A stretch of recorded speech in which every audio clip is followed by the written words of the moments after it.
بسم اللہ الرحمن الرحیم۔ عظیم الرحمن صدیقی عظیم نامہ سے عرض کر رہا ہوں۔ صبح کا وقت ہے اور میں چھت پر مطالعہ بھی کر رہا ہوں، پرندوں کو بھی دیکھ رہا ہوں، سورج کی روشنی کو بھی، اور اپنے ارد گرد کے ماحول آسمان کو بھی دیکھ رہا ہوں۔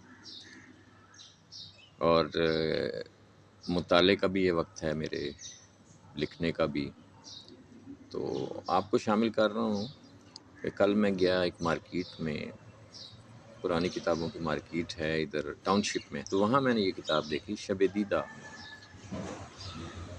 بابا محمد یحییٰ خان کی، بہت اچھی حالت میں ہے، اور بلکہ اس میں ان کے دیکھیے گا، یہ دیکھیے گا، یہ دکھاتا ہوں، یہ دیکھیں جی، ان کے سائن بھی ہوئے ہیں اس میں، انہوں نے لکھا ہے احترام کے ساتھ، پتہ نہیں کون یہ کتاب دے گیا۔ تو بہرحال یہ کتاب جناب میں نے دیکھی اور اس کو کہا کہ جناب یہ مجھے کتاب چاہیے، کتنے کی دیں گے؟ تو انہوں نے کہا جی یہ 2500 کی ہے، آپ کو ہاف قیمت میں مل جائے گی۔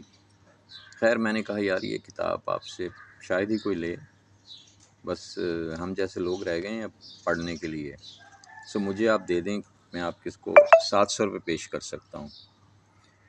تو اس نے میرا جائزہ لیا، دیکھا اور کہا کہ آپ کو کتابوں سے محبت ہے، چلیں یہ میں آپ کو کتاب جو ہے نا جی 800 کی دے دوں گا۔ تو اس نے 800 کی کتاب مجھے دے دی، اور یہ سنگ میل پبلیکیشنز والوں نے، ہاں سنگ میل پبلیکیشنز والوں نے اس کو پرنٹ کیا ہے۔ اب تو یہ کافی مہنگی ہو گئی ہوگی کتاب۔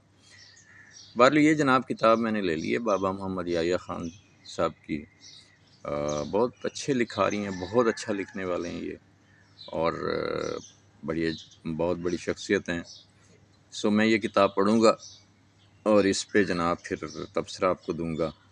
ویسے میرے پاس ایک اور کتاب بھی پڑھی ہے جس کو میں پڑھ رہا ہوں، اس کے بارے میں بھی تبصرہ آپ کو میں دوں گا۔ یہ جنت کی تلاش، رحیم گل صاحب کی کتاب، بڑی زبردست کتاب ہے، یہ میں دوسری دفعہ پڑھ رہا ہوں، اس کے بارے میں بھی تبصرہ میں کروں گا۔ جنت کی تلاش یہ 3 کرداروں پہ مشتمل کتاب ہے جی، اس کے بارے میں بتاؤں گا۔ میں ہوں عظیم الرحمن صدیقی، عظیم نامہ چینل سے۔ بہت شکریہ جناب، بہت شکریہ۔